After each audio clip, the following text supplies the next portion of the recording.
हाय दोस्तों, मैं हूं राहुल चौहान और आज मैं आपको बताऊंगा कि गिंतामा के पहले 100 भाग देखने का मेरा वॉचिंग एक्सपीरियंस कैसा रहा है। इस एनिमे का मैं आपको बेसिक प्लॉट या बेसिक कहानी बताऊं तो ये समुराई पे बेस्ड एनिमे है जिनके देश पे एलियंस ने आगे कब्जा कर लिया है। और जब ये कब्जा हो रहा था तो एक बहुत बड़ी वॉर भी छिड़ी थी जिसमें बहुत से बड़े बड़े समुराई ने हिस्सा लिया था अपने देश को एलियंस के चंगुल से बचाने के लिए। और ये वॉर कई सालों तक चली और इस वॉर में हिस्सा हमारे गिंतामा के प्रोटैगनिस्ट गिनतोगी ने भी लिया था अपने दोस्तों के साथ। पर कई साल तक वॉर चलने के बाद भी एलियंस जीत जाते हैं और ये लोग इस वॉर को हार जाते हैं और अब एलियंस ने इनके देश पे कब्जा कर लिया है। और इन एलियंस को गिंतामा एनिमे में अमांतो कहते हैं। अमांतो पहली चीज ये करते हैं कि सारी तलवारें और सारे हथियार बैन कर देते हैं ताकि उनका कभी विरोध ना हो। और एक तरह से मान लो अमांतो देश के सभी सिस्टम्स को कंट्रोल कर रहे हैं और खुद से कंट्रोल ना करके उन्होंने इंसानों को भी बिठा रखा है, इनडायरेक्टली कंट्रोल कर रहे हैं। तो देश के आधे लोगों ने इस रियलिटी को एक्सेप्ट कर लिया है और आधों ने नहीं। गिनतोगी भी उनमें से है जिसने अमांतो के रूल को एक्सेप्ट कर लिया है क्योंकि कई साल तक जंग में लड़ने के बाद अब वो खून खराबा नहीं चाहता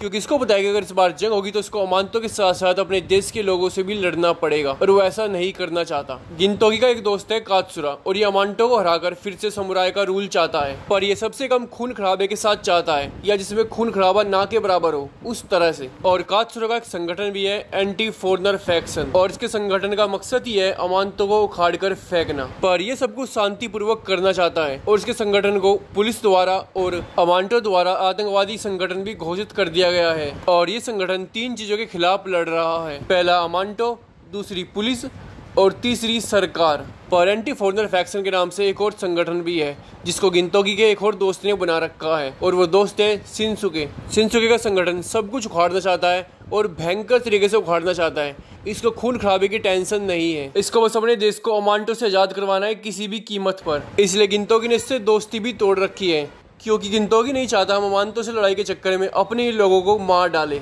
तो शिनसुके गिंतामा एनिमे में एक असल का आतंकवादी बन गया है और उसका पूरा संगठन भी। तो बात करते हैं यहाँ की पुलिस की जिसको शिनसेनगुमी कहते हैं। तो इन लोगों को भी अमांतो कोई खास पसंद नहीं है, पर ये लोग ये काम इसलिए कर रहे हैं ताकि ये लोग सिस्टम में रह के देश को जीवित रख सके क्योंकि अगर पुलिस नहीं होगी तो क्राइम्स हद से ज्यादा बढ़ जाएगा और देशवासी एक दूसरे को ही मार डालेंगे। शिनसेनगुमी में 3 बढ़िया कैरेक्टर्स है। पहला है कोंडो और इसकी वजह से ज्यादातर लोगों ने शिनसेनगुमी ज्वाइन की है। दूसरा है हिजिकाता और तीसरा है ओकीटा। इन तीनों की स्क्रीन प्रेजेंस बहुत तगड़ी है और तीनों ही बहुत बढ़िया कैरेक्टर्स हैं। तो गिनतोगी अब अलग रहता था पर उसको 2 नए दोस्त मिल जाते हैं, कागुरा और शिनपाची। और कागुरा के पास एक 250 किलो का सफेद कुत्ता भी है और ये दोनों ही काफी अच्छे कैरेक्टर्स है, खासकर कागुरा। इस एनिमे का मोस्टली फोकस कॉमेडी और एडवेंचर पे है, पर जब ये सीरियस होता है ये बहुत बढ़िया सीरियस हो जाता है। इस एनिमे की एक और डिफरेंट बात जो मुझे अच्छी लगी, कई बार होता है कि कागुरा, गिनतोगी और शिनपाची तीनों बातें कर रहे होते हैं बिल्कुल बकवास और वो भी इंटरेस्टिंग होती है, उससे भी आदमी बोर नहीं होता। जब ये लोग पैरोडी करते हैं किसी भी चीज की वो भी अच्छा है। तो इन तीनों का, गिनतोगी, शिनपाची और कागुरा का मेन धंधा है छोटे मोटे काम करने का। इनके पास कोई भी जाकर इनको किसी भी तरह का काम दे सकता है और अगर इनको पसंद आ गया तो ये इसको कर लेंगे वरना साफ मना कर देंगे। धीरे धीरे इन तीनों की शिनसेनगुमी के कुछ लोगों से दोस्ती हो जाती है जैसे कोंडो, हिजिकाता और ओकीटा। तो पहली चीज तो यह इसको बिंग वॉचेबल करना इतना आसान नहीं है। ये एपिसोडिक स्ट्रक्चर पे एनिमे है, मतलब कि इसकी बहुत सी आर्क एक ही भाग के अंदर खत्म हो जाती है। कुछ लंबी लंबी आर्क है जो 2-3 भाग के अंदर खत्म हो जाती है। फिलर्स की बात करूँ तो फिलर्स इसमें बहुत कम है। हाँ, पहले ही भाग इन्होंने फिलर दे रखा है। तो इस एनिमे का मेन जॉनरा कॉमेडी है और दूसरे पे इसमें एडवेंचर। कुछ आर्क के बाद एक आर्क आती है इन्फेंट स्ट्राइफ और ये मुझे बहुत अच्छी लगी। ये 2 भाग की आर्क है और उसमें एक छोटा बच्चा रहता है सफेद बालों वाला और बच्चे का चेहरा देखकर आप बता ही सकते हो कि ये बच्चा किसका होगा। और फिर एक आर्क है बेनिजाकुरा आर्क और इस आर्क में शिनसुके प्लानिंग करता है तख्ता पलट करने की, पर गिनतोगी और कात्सुरा उसके अगेंस्ट लड़ते हैं। ये सीरियस आर्क है और ये भी काफी सही है। पर फिर कुछ आर्क के बाद आती है यार्ग्यू आर्क और इसमें मुझे बहुत मजा आया। लिटरली इस आर्क में जो पुलिस का चीफ है कोंडो, उसकी शादी एक गोरिल्ला के साथ तय कर दी जाती है। और ये मेरी गिंतामा के 100 भागों में टॉप 2 आर्क है।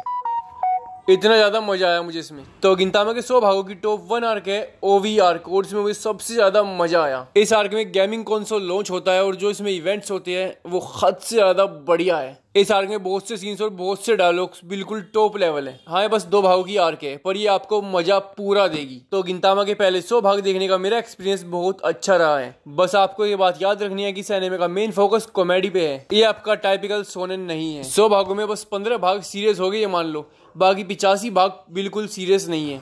हाँ, कुछ भाग गिंतामा के आपको बोर जरूर करेंगे पर कुछ भाग इतना मजा देंगे कि क्या बताऊं। अगर आप में धैर्य है तो आपको एनिमे आज ही स्टार्ट कर देना चाहिए। अभी मैं गिंतामा एनिमे को दूंगा 10 में से 7.5 से 8।